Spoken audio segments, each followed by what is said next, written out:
Assalamualaikum warahmatullahi wabarakatuh. Alhamdulillah hadana wa huwa yatana wa syahadu la ilaha illallah wa sallallahu alaihi wa Muhammad. Jamaah Masjid Subuh Allah, baik yang online dan juga yang offline pagi ini, selamat datang untuk anggota baru ini. Ternyata orang lama juga, teman Pak Mitran, Pak Sarwedi. Mana Pak? Ini sebenarnya Pak Hepta. Pak Sarwedi masih juga. Bapak Ibu sekalian rahmatullah, mari sama-sama kita bersyukur atas nikmat Allah pada kesempatan pagi ini. Nikmat iman dan Islam kita juga nikmat sehat. Ya.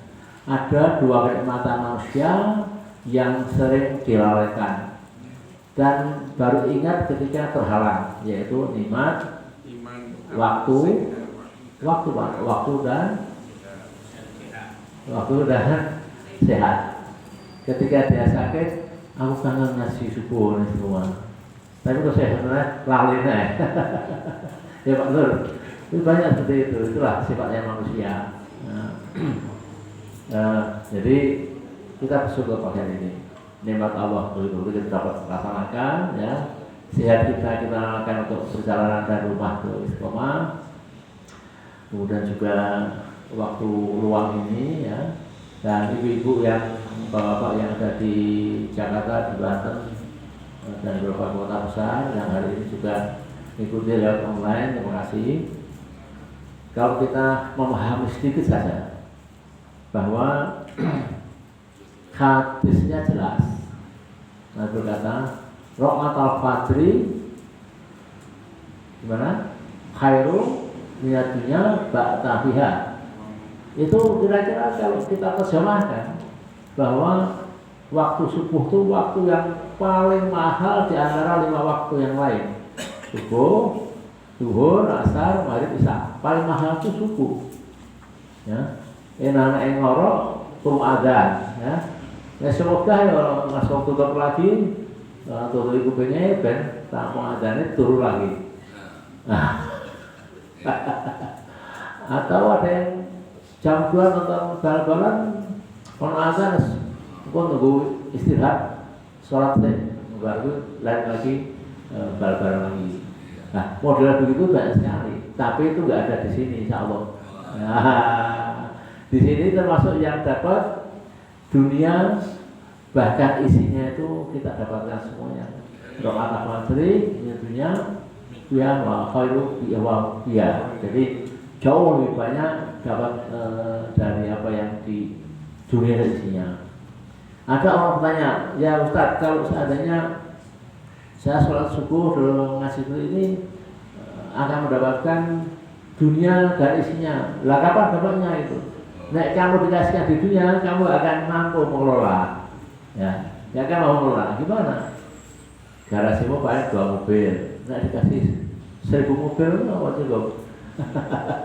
Ya, contohnya itu. Jadi maksudnya ini adalah siapa yang mempertahankan sholat subuh, fajar, dua rakaat fajar sebelum subuh, kemudian ngaji ilmu seperti ini, melek, ya, nggak ngantuk, ngoyono teh, Mas Latif, kopi ini di Mas Latif itu dipuntas sama Pak Epta loh. Sudah ada ini Mak, kopi tulisannya tak. Ya, ini berarti akan mendapatkan sesuatu pahala yang tiada terhingga, dan itu nanti akan diberikan di akhirat. Kalau kita bisa bertahan istiqomah loh ya, istiqomah, di musim istiqomah, dan kita bisa bertahan sampai ajal akhir, kita masih bisa nasibnya Allahumma amin. Baik, ini sudah mengantar agar semangat subuh, semangat pasar kita selalu berada dalam kondisi majlis seperti ini.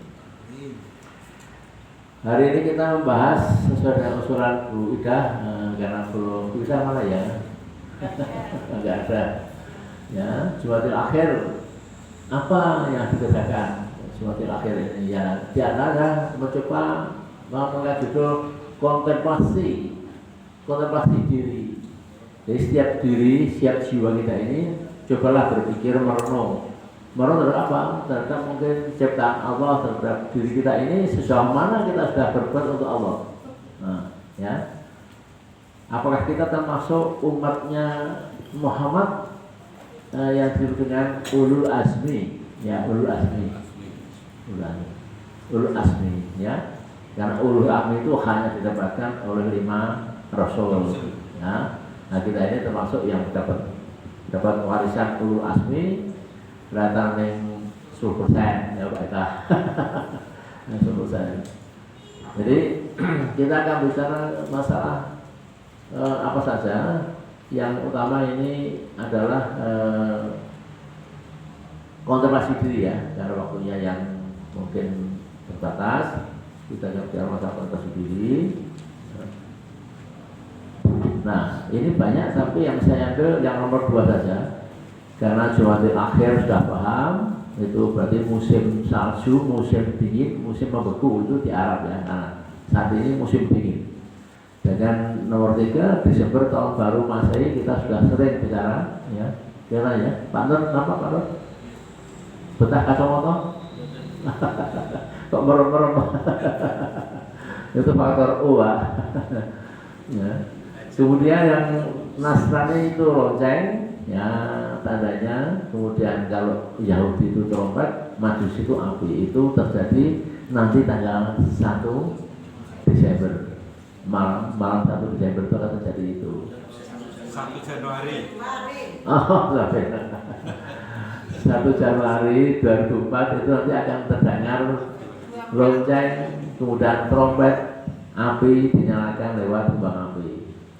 Sadar tidak sadar, suka tidak suka, mau tidak mau, mayoritas umat Islam akan merayakan tahun baru Masehi itu. Nah, saya berharap kita ini dan keluarga kita, anak cucu kita, janganlah merayakan seperti itu. Itu jelas haram hukumnya. Ini haram. Merayakan sesuatu yang bukan haknya dan itu menyimpang ajarannya, akidahnya, itu haram. Ya, lebih baik di rumah ya tasakuran atau apa atau yang lain-lain lah itu. Ya itu.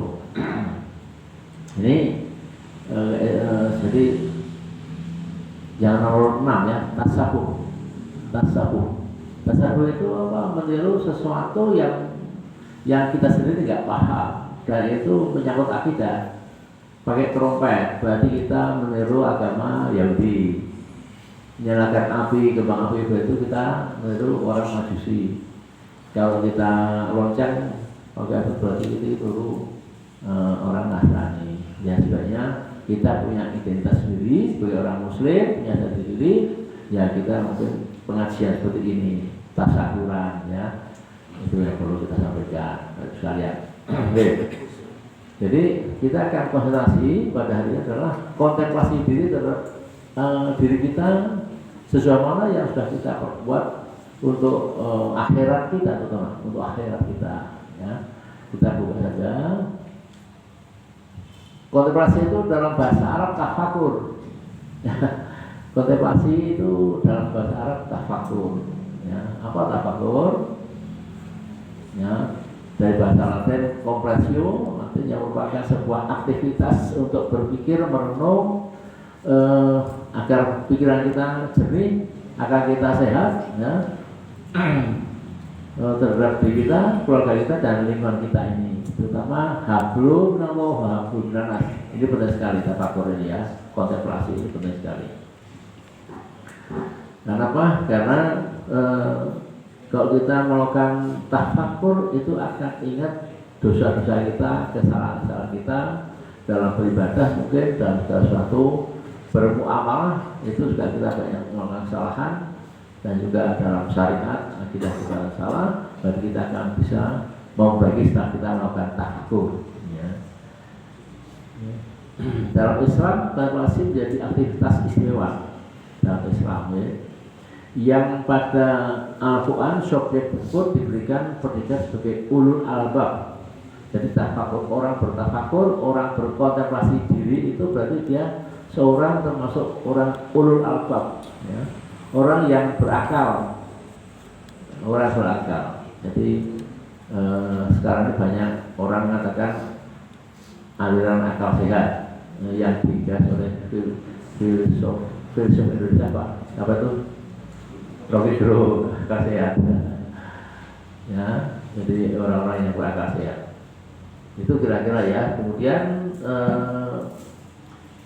ulul albab, tafakur artinya merenung atau berpikir dalam Islam ya, merenungi apa saja yang telah diperbuat, yang dirinya yang dirasakan selama ini. Apakah kajian kita sudah sesuai dengan syariat Islam? Apakah sholat kita sudah bagus berjamaah dan tepat waktu misalnya? Ini kan sesuatu yang perlu kita merenungi sejauh mana diri kita ini betul-betul taatnya pada Allah dapat diandalkan. Quran kita gimana? Apakah kita sudah baca Quran pagi, malam, siang, mentadaburi, menafsirkan Al-Quran? Ini penting sekali kita bertafakur. Ya. Apakah sesuai syariat atau bisa menuju hakikat dan menuju ma'rifat? Ini sesuatu yang harus kita pertanyakan pada diri kita sendiri. Karena dalamnya hakikat, ma'rifat itu hanya butuh latihan disiplin. Latihan disiplin dengan keras ya. Kalau kita biasa-biasa begini saja, kita nanya syariat, memenuhi kewajiban Allah, SOP-nya kita penuhi, syarat kita penuhi ya. Tidak melanggar ayat Allah, bahasa Allah, itu syariat. Tapi kalau kita merenung terus, memperdalam terus, menuju hakikat dan menuju ma'rifat, itu yang sulit untuk tubuh itu, kecuali orang-orang tasawuf, orang sufi. Nah, makna berpikir sesaat. Jadi ini ada satu hadis ya, berpikir sesaat, tafakur sa'ata haram min ibadah sanati ya. Artinya bertafakur sesaat ya, lebih baik dibanding ibadah 1 tahun. Ini mengandung filosofi apa? Ibadah setahun kok buruk daripada berpikir saat. Berpikir saat di sini adalah maknanya mencari dalil yang benar. Maknanya berpikir mencari kebenaran dalil, baik itu dalil akli maupun nakli. Baik misalnya, kok durasinya adalah 1 tahun, 1 tahun, 12 bulan. Ini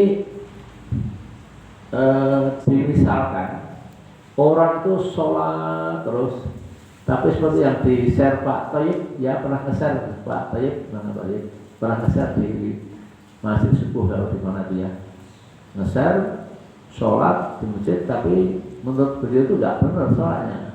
Ya pernah kan pikirin, duduk berdiri, tapi nggak ada at-tahiyat, lalu nanti pulang gitu lah. Ini kalau itu dilakukan setahun, bahkan 5 tahun, ya salah, nggak ada pahalanya. Itu maksudnya itu. Dan berpikir saat untuk menemukan dalil yang benar itu lebih baik manfaat, sehingga sholatnya bisa benar. Tetap begitu ya. Itu. Atau ada orang di mana itu? Saya lupa. Sholat diterjemahkan Pak, dia hafal, nggak pakai bahasa Arab, tapi pakai bahasa Indonesia Pak. Terjemahkan semua. Boleh nggak ibu gitu? Nggak boleh. Nggak boleh ya. Kalau doanya setelah selesai sholat boleh pakai bahasa Indonesia, pakai bahasa Melayu, pakai bahasa Inggris boleh. Tapi kalau kita sholat, kita harus pakai bahasa Arab standarnya begitu. Ada tuh. Itu kok terus sampai pulang lagi ya rasa sholat itu. Lah berpikirlah sejenak untuk mencari jalan kebenaran. Bermajlis seperti ini akan benar. Itu yang maksudnya hadis Ibnu Hibban itu begitu maksudnya ya. Berpikir sesaat lebih baik dibanding ibadah 1 tahun. Ya. Nah kita lihat di sini ya, tafakur itu Allah menyintai dan memuji orang-orang yang bertafakur. Orang suka melakukan kontemplasi diri itu Allah cinta. Ya. Tafakur merupakan amal yang paling baik. Ya. Tafakur dapat memberikan kemuliaan dunia dan akhirat. Tafakur merupakan akar dari semua kebaikan dan bisa membedakan mana hal yang baik dan mana yang buruk. Ini tafakur. Nah mari kita bertafakur di bulan Jumadil akhir ini ya Bapak sekalian.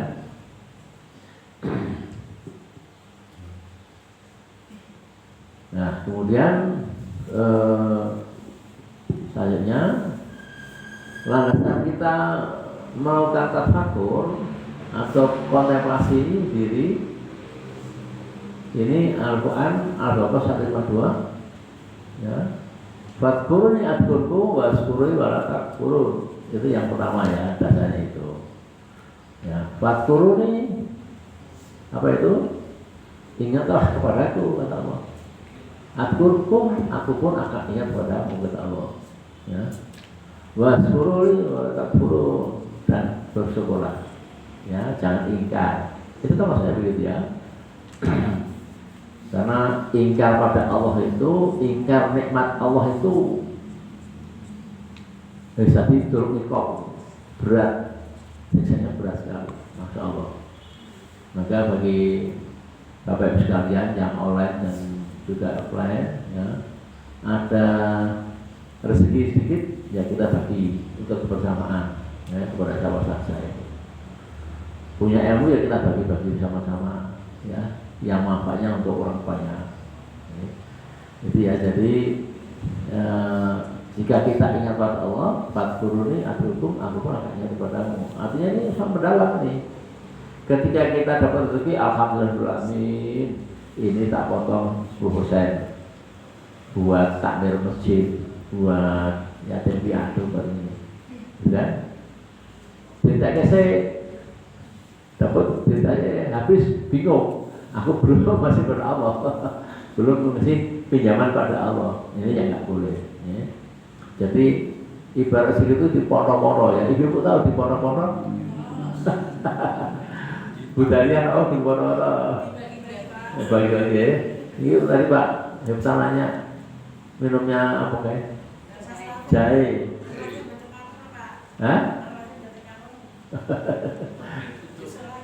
Iya, ya. Syukur kita suka budaya masih ada di sini, ya. Dan mengingat jadi budal itu banyak rawat tiap Sabtu itu doanya langsung pada Allah ke Pak Mul. Pak Mul kan termasuk pendiri jamaah ini. Ya ada dua yang pendiri kita meninggal ya, Pak Pranoto dan Pak Mul. Ya gitu ya. Yang ketiga. Yang nyusul siapa? Sudah tergariskan semuanya.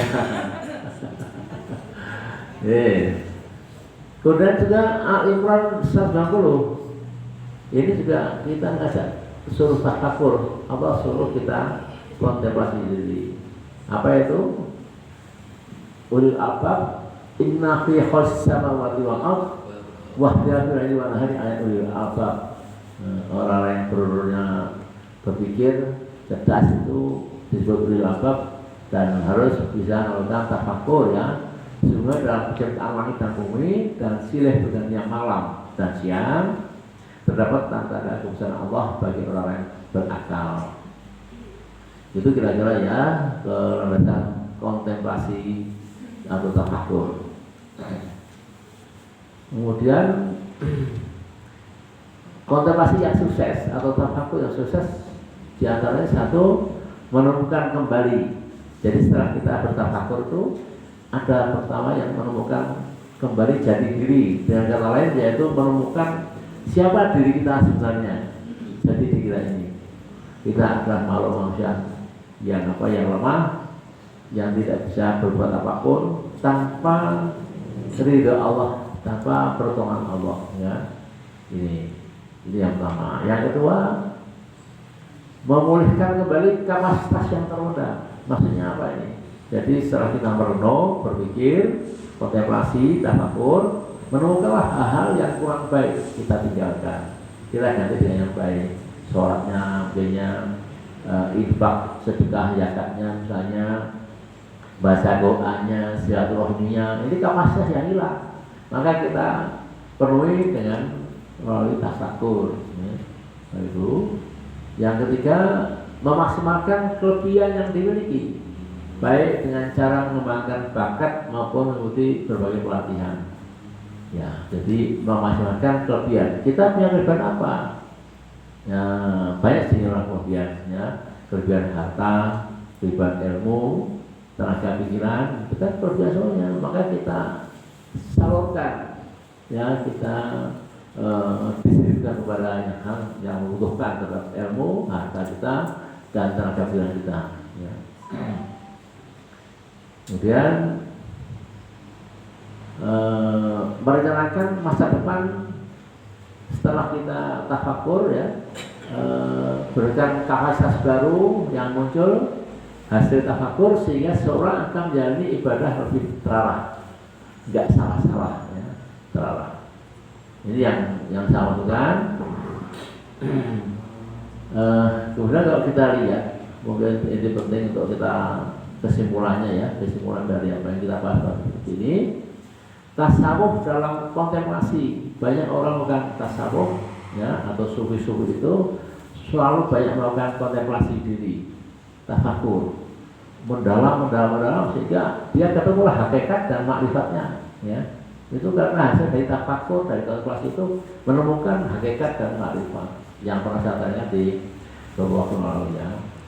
Kita lihat bahwa sisi linguistik tasawuf dapat dipahami sebagai sikap mental, ya, yakni sikap mental yang senantiasa memelihara kesucian diri. Ini ya yang penting.